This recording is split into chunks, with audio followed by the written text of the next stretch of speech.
Welcome to Sports Talk with Steve Jones, the daily talk show with the voice of Penn State football and men's basketball. You never know what special guest may stop on by any given day. Now here's the man of the hour, Mr. Steve Jones. So I received an email. Uh-oh. That's never good. No. It's because I went to the Pirates game this year, so I'm getting Pirates emails because I bought the tickets, right? It says fan appreciation ticket offer. If you want to appreciate your fans, put a better team out there. Okay? Delete. Oof. I'm serious. No, I'm serious. I mean, you can't keep doing what they're doing. Like Skeens you appreciate. Great pick. He's done the whole thing. It's not everybody. Brian Reynolds. It's fun. But every single year, it's the same thing over and over again. And you just can't keep putting that kind of product out there and go, hey, golly gee, we love you. Like, no, how about you love me more and get some players? And they won't do it. So since they won't do it, the snarky comment at the beginning, you earned. So because the fans deserve better in Pittsburgh than what they're getting. Look, if it's just miss or you're right around the neighborhood, whatever, you feel like at that point, like you tried. You really question how much they try. And it starts with the ownership. But there you go. All right. So we'll get to the NFL in a moment. Of course. Why would you want to talk about NFL, Steve? What could possibly be fun for me in the NFL? I just spent some time with Bill Clark down at the cheese shop. He said, it was the greatest game. I loved it, watching the Cowboys get blown out. I said, it was a near-perfect game by New Orleans in so many ways. I'd love to hear that. It makes me smile. No, I mean, first of all, they have a terrific defense. What bothers me about the presentation of the game, let's get to the presentation of the game. The Cowboys have been moving the ball up and down the field. Hold on a second. Okay? One team scored 6 touchdowns in the game. The other team scored 1 touchdown in the game. You would be correct. Okay? The Cowboys kicked 4 field goals in the game. To go back to the old saying, it takes 3 field goals to beat a touchdown. Now, I did a game in that stadium, in the Cotton Bowl, that same stadium, where Penn State had 7 touchdowns in the game. Memphis had 3. Okay? They kicked 5 field goals. Well, guess what 5 field goals got them? A 14-point loss. Okay? Because, again, it takes 3 field goals to beat a touchdown. Well, I'm glad that the Cowboys kicker is pretty good. Just like Butker's really good for Kansas City. Tucker in Baltimore. Tucker's incredible.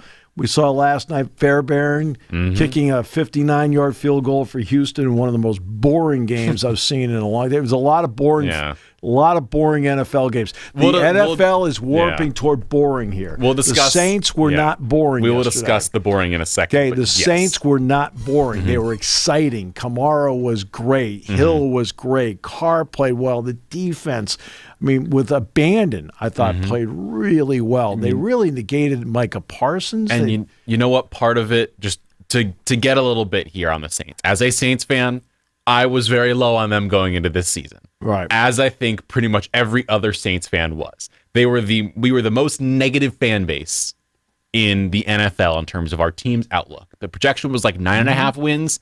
I was fairly certain they would not crack 7. Right. That was like the Panthers, you can beat them twice. The Panthers are terrible. So whatever.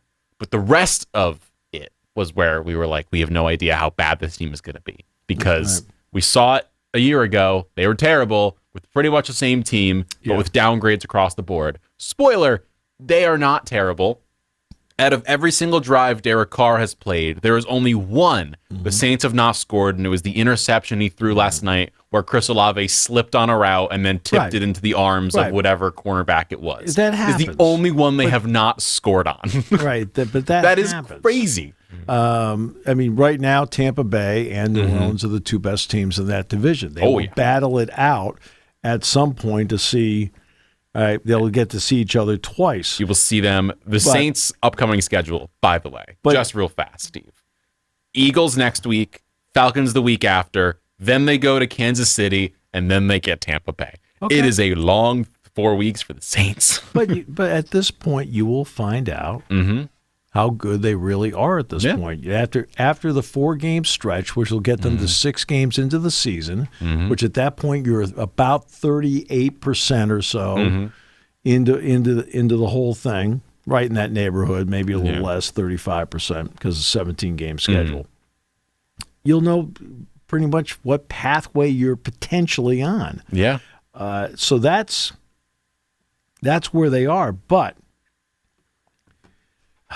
where are you going with this? I'm intrigued. No. Dallas has a problem. Yeah, they're terrible. Well, in other words, they move the ball, but when they get into a tighter window, the red zone, where everything tightens up anyway, naturally, and they don't have space to operate, they don't have enough running game to do well. They don't have, they lost Ferguson yesterday, so that didn't help. That was the tight end they needed. Yeah.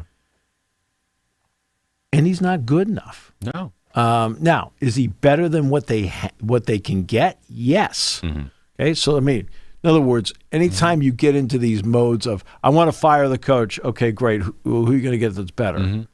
Okay, they got to get rid of Dak. Okay, well, fine. Who are you going to get that's better? You're not. You're not going to draft somebody better. I mean, look, Caleb Williams. Yeah. You're just not. Bo Nix. You get rid of him, you're rebuilding. So is he your best option to win? Yes. Does he have deficiencies that keep them from getting as far as they possibly can get? Yeah, that's the problem. And they have stars, but not enough good players around the stars. Yeah. They have CeeDee Lamb, but not enough good players around CeeDee Lamb. They have Micah Parsons, and Lawrence, I think, is really good. But not enough players around them. Yeah. Like their defensive tackles are invisible, right? With Van Der Esch now retired, they don't have linebackers, right? Everybody can brag about Diggs all they want. There's a reason he had 11 picks 2 years ago. Everybody throwing at him. Yeah. Oh, no, he's great. No, this isn't fantasy football. We talk real football here. Yeah. Okay? So he may be racking up points for you in the fantasy league. Way to go, sport. But there's a reason they're throwing at him. You got to be able to protect him, and they don't have a defense that can protect him. Welcome to Waldo. Like, when that is the whole point in like the NBA, there are defenses that can make up for one player's issues. And if the Cowboys had an incredible defense around Diggs, they could make up for his inefficiencies in actually defending the pass. If they had great safeties behind and they had an incredible linebacking group with Parsons and all the guys they had with Van Der Esch, like they could make up for it. They don't have that team anymore, and the Saints pretty much did what they wanted to yesterday, and it wasn't even close. Like, I get one of these touchdowns, Rashid Shaheed just ran straight, but that's the thing. You know he's going to run straight. That is what he does for a living. He is our punt and kick returner because the dude can fly. Right. Every Saints fan knew this. Every human being in the NFL knew it. It was like, he's going to run down the field and burn you. Don't let him do it. And what do? Multiple times, they let him do the exact same thing. Yeah. You know he's going to throw the ball there, and they just didn't stop it. And my favorite piece of NFL discourse, Steve, if I may, get on a soapbox here. For whatever reason, every person in the league forgets that Alvin Kamara is really good at football. That dude is incredible. That's right. He is like, for his first touchdown, I believe, on the day, like jogged 30 yards into the end zone, it looked like. Sure. He turned off the gas and jogged it, and he had defenders around him. He was like, I don't need to run that fast. And he didn't. Look, I mean, he is the definition of an all-around, really terrific all-around running back. Like, can catch the ball, runs good routes, good running back. But they did a great job of blocking for him too. I mean, they were sealing off edges. But again, I sit there and I'm like, I'm watching the game, and this Cowboys offense, but don't hype it. Just say it straight out. Yeah. They've scored 1 touchdown in the game. Now, that's opposed to the Giants game, where they became the first team ever to not allow a touchdown, score 3 touchdowns, and lose. Now, you know how much I like Brian. Okay, because Christian was here, his son was here for a period of time, so but after they missed the extra point because Graham Gano was out, they went for 2 points in the next 2 and missed them both. Stop chasing points. Right? The last one was now they still would have lost. Yeah. Okay, but the last one was the most bizarre. You're up 18-15. Kick the extra point to make it 4. What's the difference about making it 5? What does 5 do for you? Nothing. Okay? Doesn't do anything. Still 2 field goals can beat you. 1 field goal can't. Well, Washington came down, tied the game. Right? Kept going for 2 every time. Like, it's just, but right now the league has a couple of problems. Well, real fast before we get into the league stuff, I just want to, the biggest shout out has to go to Clint Kubiak. Like, the only difference on this Saints team pretty much is Clint Kubiak is the offensive coordinator. He's done a good job. Through 2 games. For 2 games, and everyone was like, oh, they faced the Panthers. And like, yeah, the Panthers are terrible, and we've seen that so far through 2 weeks, and we'll discuss them later. But now at least the Saints are being taken a little more seriously because they put the Cowboys in a chokehold and didn't let them do anything. Right. Like, the only reason the Saints didn't get more points is because Derek Carr got his pass tipped, and then they took out the starters. And they said, you know what? Jake Haener, you go play quarterback now. Because the Saints could do that. You're going to see Haener and Rattler play quarterback in these games because, my God, Alvin Kamara, incredible. Chris Olave is a great receiver. Rashid Shaheed can fly. Like, this Saints team does everything. Talisi Fuaga, great draft pick. Trevor Penning finally actually playing football. Like, all said, without even Marshawn Lattimore, one of the best cornerbacks in the NFL, they did this to the Cowboys. I feel good as a Saints fan now. I'm not as negative on them as I should be. But now we discuss the NFL as a whole, which, as you alluded, let's at least mention the Steelers first. The difference between the NFL and college football is quite simple. There are no style points. Okay? With the playoff and so forth, style points mean something. So one team's doing an onside kick with a 30-0 lead. Like, well, okay, why are we doing that? That was the Tennessee-Kent State game. In the NFL, there are no style points. The Steelers are not playing great offense, but they've won 2 games in a row. Their defense has played outstanding. They didn't play America's greatest offense yesterday. When they scored the first touchdown, I said to somebody, they've got enough points. Oh, no. I said, no, they have enough points. What was the final? 13-6, Steve. Yeah. In other words, they scored the touchdown. They had enough points. And all 6 of the Broncos came in the 4th quarter. So far, the Steelers this year have scored 1 touchdown offensively and have 8 field goals. Okay. But guess what? Their defense is playing at such a high level.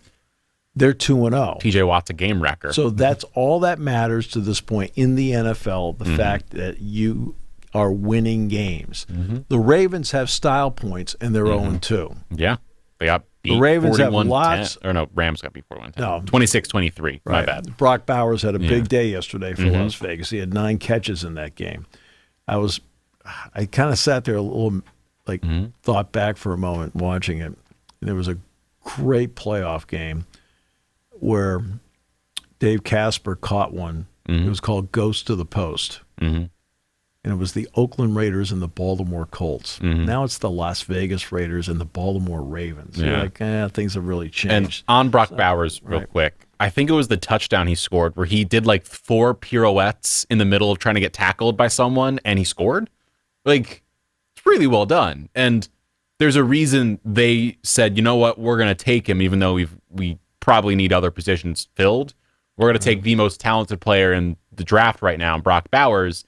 And there's something to be said about having Brock Bowers and Devontae Adams as your two big skill position players when both of them are, I don't think anyone thought otherwise, really good at football. Yeah, no. I mean, look, there's no question. I mean, the Adams dropped one yesterday. It was like, okay, that stuff does happen. But, the Steelers, style points didn't matter. They won the game. That's all that matters. Their defense is playing great.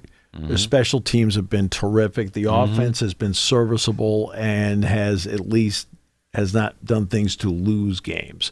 We'll see what the decision is when Russell Wilson is completely healthy as to what they want to do with Justin Fields versus Wilson. The league as a whole has a problem right now. Yeah. The league is boring, and there are too many penalties being called. And I felt the same way in watching the LSU South Carolina game. Every time I turned around, there was a flag. Put the flag in the pocket. Stop it. Okay? Enough. Right? A tug here. Okay, there was a ball last night. This is an NFL example. Where Caleb Williams is throwing the ball away. And they called pass interference on Houston. And Chris Collinsworth says, well, there's a reason why da-da-da-da. I'm like, what's the reason?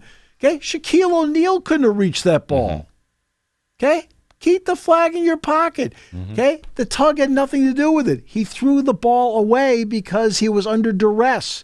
There was an interception Houston had. They called a pass interference on a guy in the middle of the field. He wasn't even looking in the middle of the field. Yeah.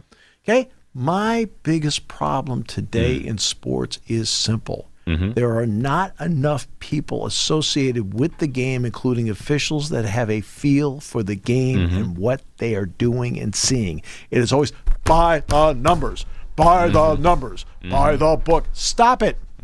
Stop it. Okay? Have a sense for the game. Okay? Nobody wants to watch you officiate the game. A guy spins a guy a little bit, I mean, a little bit in the middle of the field. You're throwing a flag, and the ball isn't even going that way. I only throw the flag is if the pass is going that way. Now I'll throw the flag. I hold off on throwing that flag if I see the ball going over here, because over here had nothing to do with the play. Right? And they do that all the time. And now we're going to go through this rolling tackle, whatever. It's football. It's football. It is comical to me to look at different sports and like you hear, oh, these are the points of emphasis. Like they were like, we're getting rid of the hip drop tackle. It happened like 7 times yesterday where a player like left their feet and grabbed a player by the hip and brought them down. All hip drop tackles per letter of the law, none of them called. And I'm just like, so you're banning this thing, but not actually because in real time you can't see it. And that's the thing. Like, it makes no sense. In real time, you can't see it. It just looks like a tackle. It looks like football. May I make a point on what you kind of brought up on the league as a whole? So we, for the past few years, there has been an offensive boom, like to an extraordinary level, where the Chiefs and the Cowboys and the Niners and all of these teams are just putting up ridiculous scores and just going into shootouts where it's like 52-49. I know. The only team that has any semblance of a crazy good offense and a somewhat decent defense is the Saints. Everyone else, the teams you expect, the Bills, they're winning games, but like they're not impressing people. The Chiefs winning games, not impressing people. The Ravens lost 2 games. The Niners, like every team is just kind of playing a bang average season so far in terms of like looking the part of the NFL team we expect. And part of it is what the preseason has become, which it used to be. That's part of it. There's another part to it, and that's the too deep zone. I don't understand why with an off season where offensive coordinators are sitting there that they haven't come up with something to counter it yet. Like, there are so many people who are these offensive minds, and you look at the Saints. You look at the Saints, and you say, they've pretty much brought everyone back. We lost Michael Thomas. That was pretty much the only difference on this offense in terms of skill position players. We lost our number 2 receiver, or number 1 receiver, hypothetically, with Olave. We lost him. That is the only difference. But what has Clint Kubiak done? Make this offense just run and run and run and use motion and disguise things in a way that gets people going. And the reason they've looked really good is they got reps in this offseason and this preseason. They played, I believe, 2 full games together as a unit.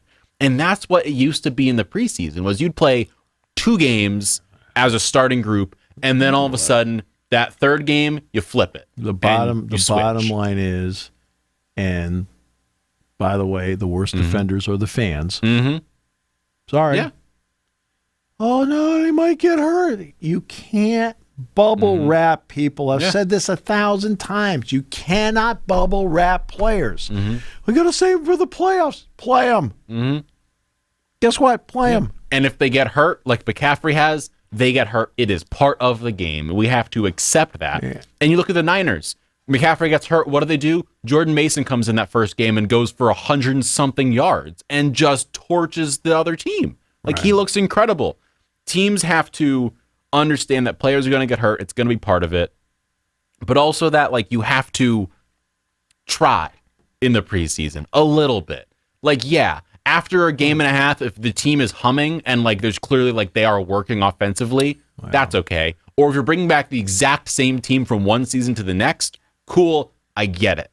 But we saw it in week 1 with the Eagles and with Cam Jurgens. He and Jalen Hurts, I know they had been practicing a lot, but there is a difference between practicing and going into a game and taking snaps under center from a brand new center you have not used in game to an extent that you did Jason Kelce. There is a difference. And that first drive, he had multiple bad snaps and also multiple fumbles. And it's going to happen, but they didn't practice at all in the preseason in an actual game setting. What you should be doing, in my opinion, is you play your starters the first quarter. Then in game 2, you play your starters through the half. In the third game, you play nobody. Okay, now I'm trying to determine who's on the team or not. Exactly. Okay? In all likelihood, right? Hey, that's going to give you the best result, I think, of getting out of the gate, because people now have played instead of like, we're starting now. And it's just an absolute ripoff to every fan out there. And you are sitting there, and you've got games now where the MVP of the game is the kicker. Over and over and over again. Deserves, he needs to be given $1 million by Washington. They just need to give him $1 million. Say, here, take it. Like, yeah, just take this money. We don't care about it. Just take it. One field goal after another. Washington gets 7 field goals yesterday. 7 field goals yesterday. And won the game. Steelers in the opening game had 6. Kyrie Fairbairn has hit a boatload. Justin Tucker, the same. Like, they're just... People aren't finishing drives.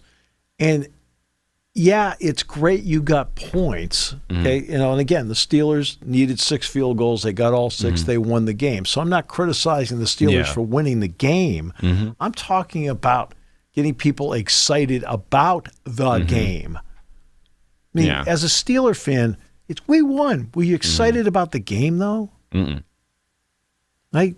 Okay, yesterday you won. Were you excited about the game? You were excited they won, okay? But like the actual game, how many times in the game you go, oh, God, we didn't do anything there. Oh, God, we didn't do anything there. Thank goodness we got Boswell. You can't keep, I'm talking long term, okay? The league's not getting big plays, or they're getting big plays wiped out by penalties. And it's not just that. It's also... it feels like so many teams go for the shot.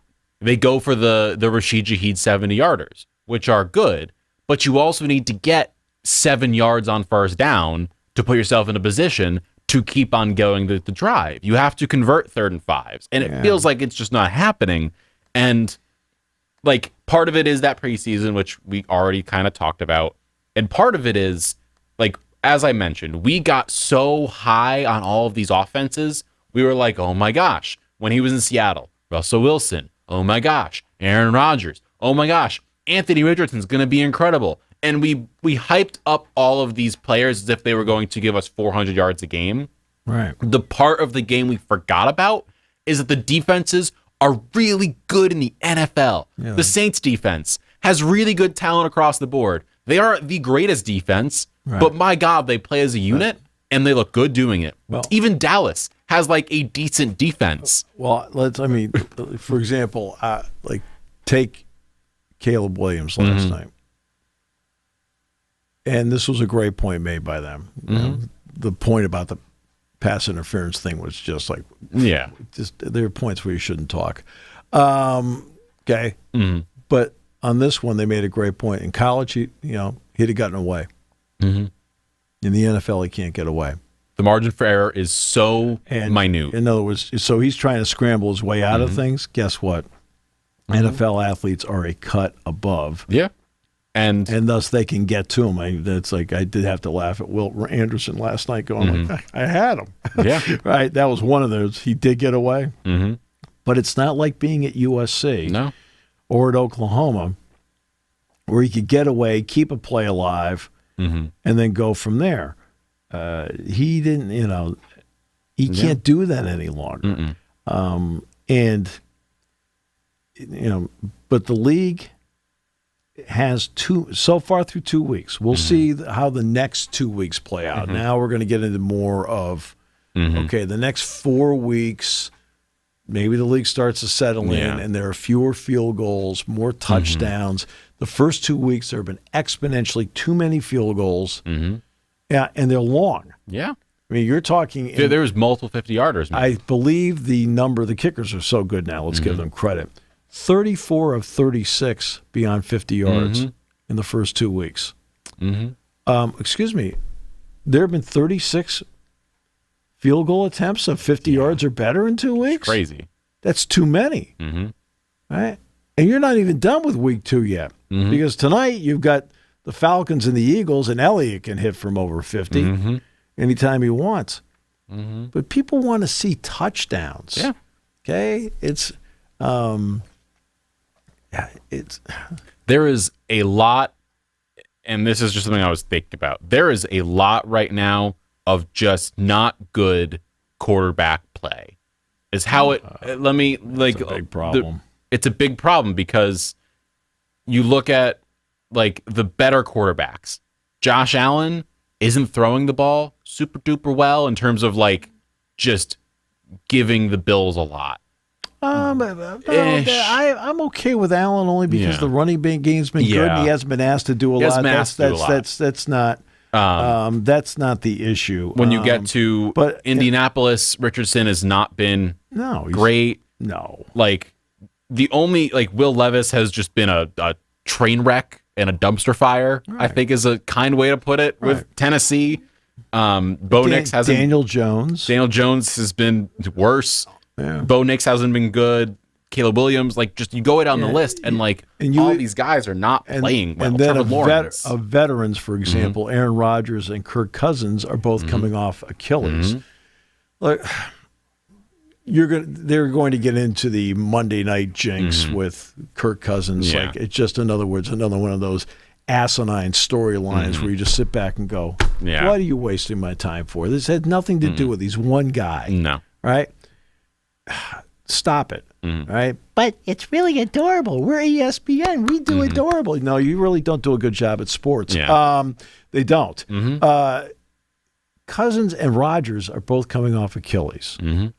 Okay? Has anybody taken the time on said All Sports Network to explain the process of coming back from an Achilles? Yeah. Right? It usually takes about a year and a half where you finally get back to being even bounce. probably 80% of who you were. So I'm going to give you an example. Tim Frazier. Tim Frazier popped his Achilles in Puerto Rico. So it's in November of that year. He's out for the rest of the season, obviously. To his credit, he works his way back. He gets himself back out there. But he spends the majority of the season, Kyle, at 70 to 75%. That burst that was so important to him, right, isn't there any longer, where he could get by all five guys at one point to make a play. Well, now I'm watching him, and Dick and I are watching him, Girardi, right, get by three guys, and maybe once in a while the fourth, but he can't get past the last guy and sometimes can't get past the last two because the burst isn't back yet. It takes at least a year and a half, sometimes 2 years to be all the way back. Yeah. Kobe Bryant experienced that same thing. Klay Thompson. We saw him tear his ACL and then his Achilles, and it took him 3 years to get back to being a semblance of who he was. Right. Because it just, you're functional, okay, but you're not back to where you were until a period of time elapses. Yeah. Kirk Cousins did not even remotely move well against the Steelers because guess what? The body is willing, the mind is willing, but it just can't. And it can't right now. It can't cash the checks because it's got limits. Same thing with Rodgers. That's why you'll see Cousins will be a little ginger in the pocket tonight, not because it hurts, but because he can't do it yet. Okay, Rodgers, you watch him on Thursday night, right? He'll be ginger in the pocket against the Patriots because his body can't do it yet because it's an Achilles injury. Right? It just because you're out there doesn't mean you're fully back. And Cousins say Atlanta's going to struggle because they can't go to Penix yet, right? But they're going to struggle because his injury is less than a year ago. His injury is less than a year ago. So he's, oh, look at he's another Monday night problem. Will you just explain what he's going through, right? Can you take a little time to do that besides doing the slop that you do in the pregame show? And it is slop, all right? So I can't watch the pregame show. I cannot watch ESPN's pregame show because they don't do football. All right? They just don't do, when the show is done, do you know more about the game? That to me is a bottom line. The answer is no, okay? And that's what you talk about. Okay, this is what this guy's dealing with. The fact that he's out there is great. He gives them their best chance of winning, but he's got limitations, which puts exponentially more pressure on their offensive line. Same thing with the Jets. To make sure their quarterbacks, which each one has an Achilles injury they're coming back from, Rodgers is slightly more than a year removed. He's got a ways to go to come all the way back. 40. Right? He is old. And the same thing with Cousins, except his happened later in the year last year. It's not even a year yet, right? And you're going to get this very sloppy, and it will be sloppy. Monday night, here's his record on Monday Night Football. For God's sakes, just do the game, will you? It's going to be some graphics moron sitting in there. How guy came up with a graphic? He's 1-20 on Monday Night Football. It's like, oh, God. Let's flip to some positive, some fun stuff to wrap up the NFL discussion. I'm sorry. It's just, okay, when I'm sitting there and I'm at home and I'm watching one team get 4 field goals and they're telling me how great they're moving the ball, yeah, they are moving the ball great, essentially between the 20s. Okay? I got one team scoring 6 touchdowns and the other team scoring 1. Which team is winning in a rout? The one that finished the drives. Okay?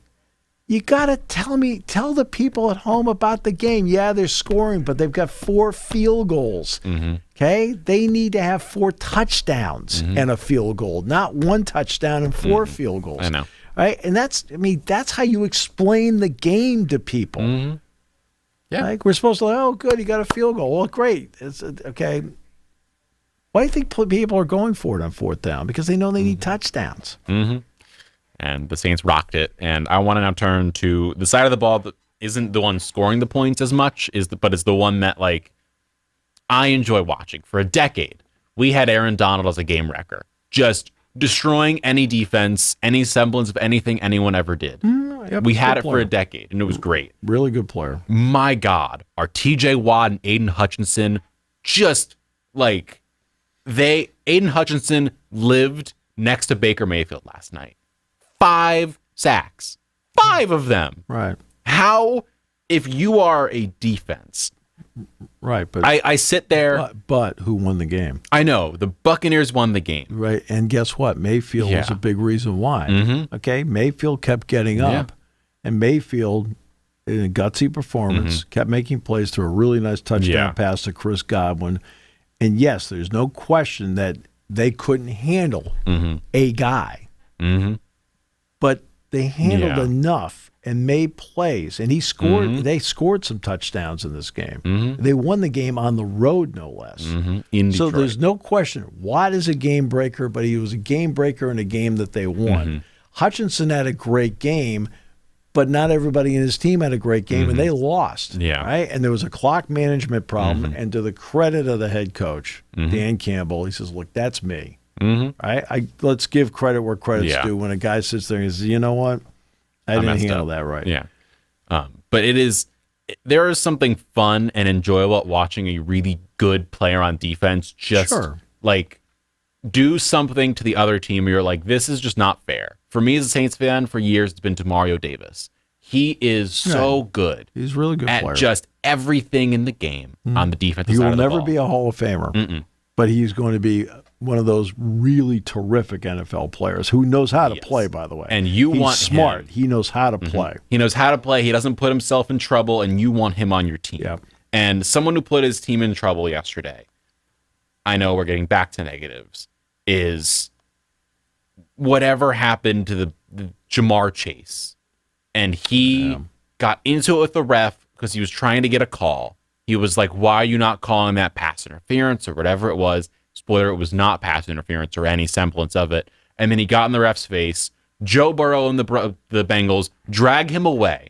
Mm-hmm. And then in a critical situation where they are just made into field goal range for Evan McPherson to kick a field goal to give them a shot to win this game against Kansas City, he then goes back at the ref and goes for round 2, and then the ref throws the flag, which I'm cool with the ref doing that. He gave him a chance. He said, get him away. I'm not going to call him. And then he came back for more, and he's like, oh, now I'm going to give it to you.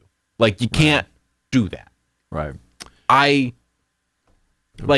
Sometimes I get, like, we've played sports, not at that level, and you get hot, you get heated, you feel a lot. And so in their situation, they're at the highest level of the game.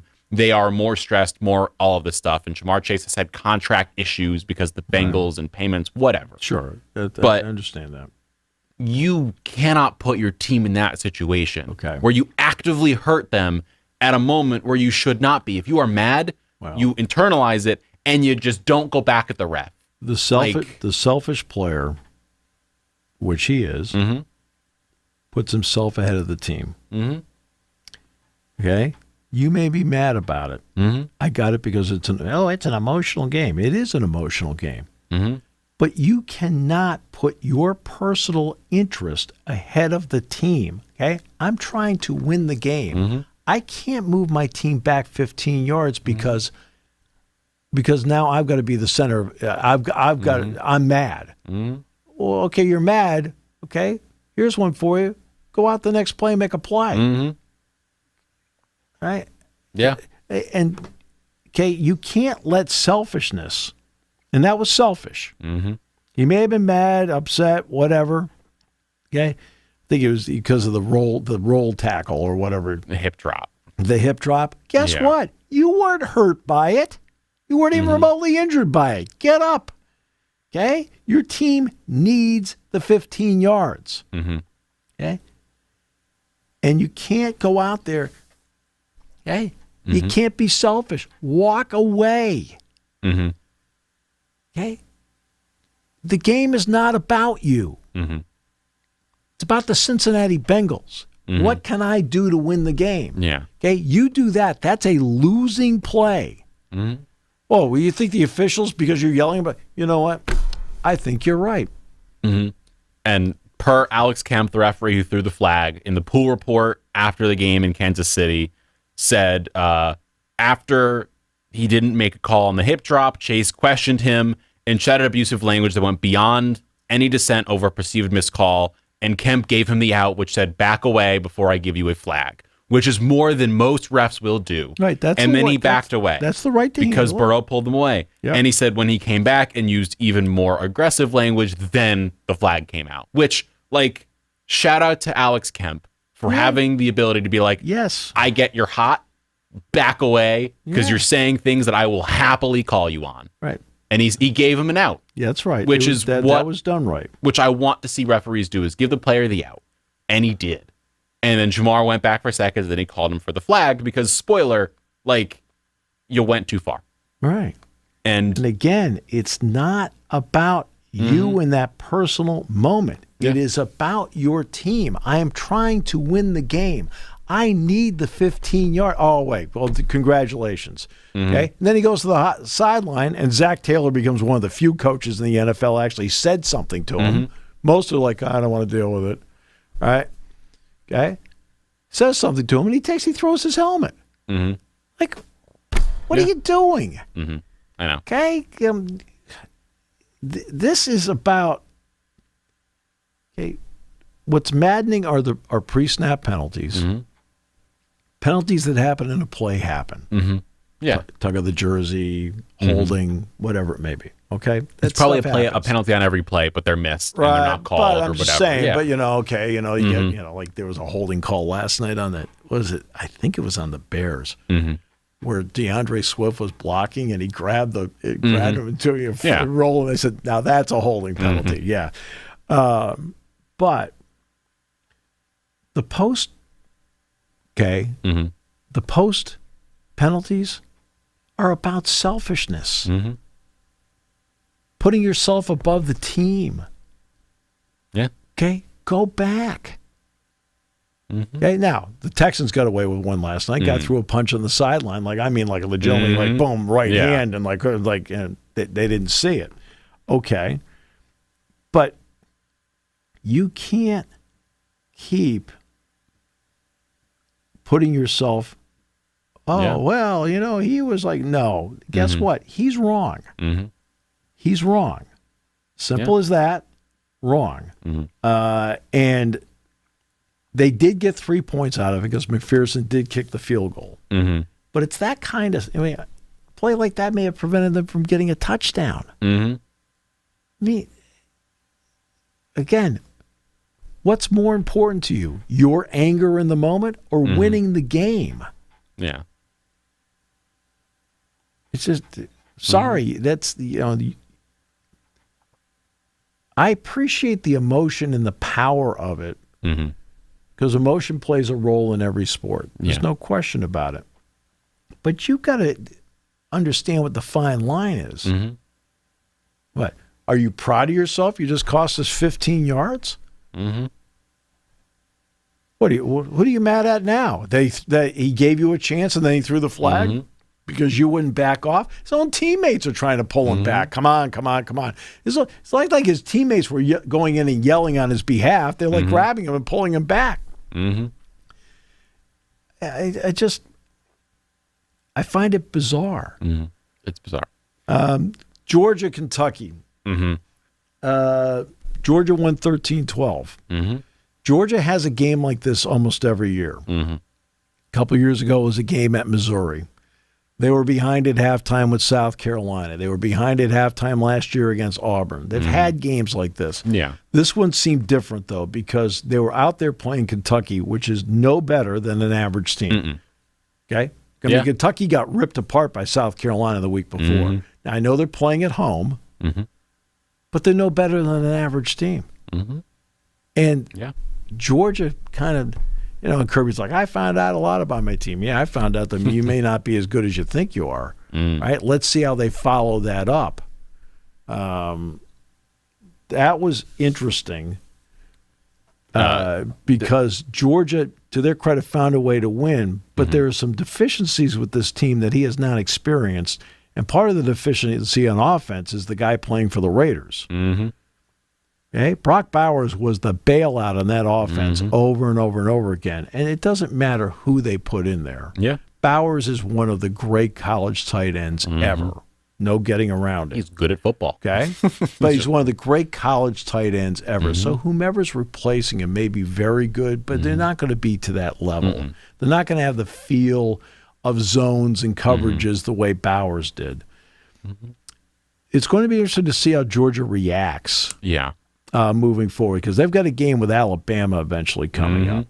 And they were dropped down. The AP polls have Texas now first, who, by the way, Arch Manning played really well for Texas. He came in for a hurt Quinn Ewers and threw the lights out of the ball, ran like crazy. But my point about the AP poll and the coaches poll is, who cares? I know. I honestly could really care I know. at all where anybody's ranked right now because the people voting in the poll have zero to do with the selection of the college football playoff. The coaches voting in the poll have zero to do with the selection of the college football playoff. This is great for, hey, number 10 Penn State plays Kent State. Yeah. Okay, great. You've got number 23 Nebraska takes on Illinois on Friday night. Okay, the rankings part of it is great for the promotion of the game. Yeah. It's great for the promotion of the game. All right? But then the reality is it isn't until the College Football Playoff Committee starts ranking them in late October as to what the reality happens to be. And by the way, we will talk more Golden Flashes later this week, but they lost 71-0 against Tennessee. They were non-competitive. They were not competitive. Bad game. I mean, the part about the only thing Tennessee did I thought in the second half Tennessee handled it right. Now, I only once I got to after the first quarter because I did watch the first quarter because Penn State's playing Kent State this week. And after the first quarter, I just kind of flipped back and forth once in a while to see. You can just tell that Tennessee in the second half just ran basic plays. They only had 2 field goals. Okay. Yeah. But they up 30-0. They kicked an onside kick. What are you doing? Yeah. What are you doing? What are you doing? You can't do that. Look, Kenny Burns is in an interesting spot. Sean Lewis had been the head coach. At one point, he had a really good college quarterback playing for him. Lewis then left and took the Colorado offensive coordinator's job, if you recall. And then midway through last season, he's not doing a good job. It's like, Deion, really, I don't, He actually knows what he's doing. Okay? What? Because Shador isn't getting 400 yards passing? Well, you're telling your offensive coordinator he's got to work around all these problems to get Shador a chance to play. Okay? But that's okay. If it were Kyle Leff at quarterback, Sean Lewis probably would still be calling plays. Okay? But when he left, Kenny Burns came in. And the cupboard was essentially bare because Kent State had done a good job. Yeah. They'd gone to a couple bowl games. Lewis was doing a good job. A lot of people respected the job Sean was doing there. Kenny comes in. He has nothing to work with, or very little to work with. I mean, it's not like his players aren't playing hard. I mean, Kai Thomas from Minnesota who came over. Kenny knows him really well. He's the tailback. But Garcia from Southern Columbia over here in Catawissa, they lose him in the preseason. He was their leading returning rusher. Okay, that didn't help.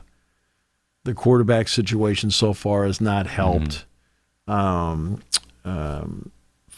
the wideout zero, is a good player. Yeah, and we'll talk more Penn State as the week goes on. But but they have some good players. But it's he took over a depleted roster. And it's just hard to come back from something like that. To wrap up the last few minutes here, do you want to go west or east? I don't care. I'll give you got to pick one.